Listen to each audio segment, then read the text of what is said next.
Welcome back to Father and Son Fix. In this episode, we're going to show you how to remove the rear bottom seat cushion of your W211 E350 E500 or E320. Let's get to it.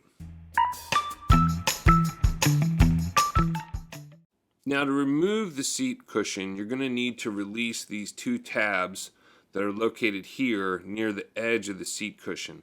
We find it's best to use a thumb to get that tab depressed. It helps to have two people, one on one side and one on the other. And as you push in the tab, you're going to lift up on the front and pull away from the back of the, oh my goodness. Well, that's what happens when you have kids in the car. And hey, maybe adults would leave a bunch of Cheez-It crumbs there too. This is what we were looking for. Maybe you're looking for an engagement ring or something else, but that was the little piece. And well, we're going to clean this up while we're in here, and it's like a trip down memory lane. Using our vacuum tool here, we're cleaning the top, and then we're also going to get in these little areas by the seat belt buckles. And be careful that you don't tear any of the insulation, but if you have a small nozzle like this for your vacuum cleaner, you can get in there and clean those little areas, little crevices. Super satisfying to get this cleaned up and know that there's not going to be any crumbs there anymore. Now we're using the brush tool just to get along the back of the cushion there. Any of the remaining crumbs we may have missed.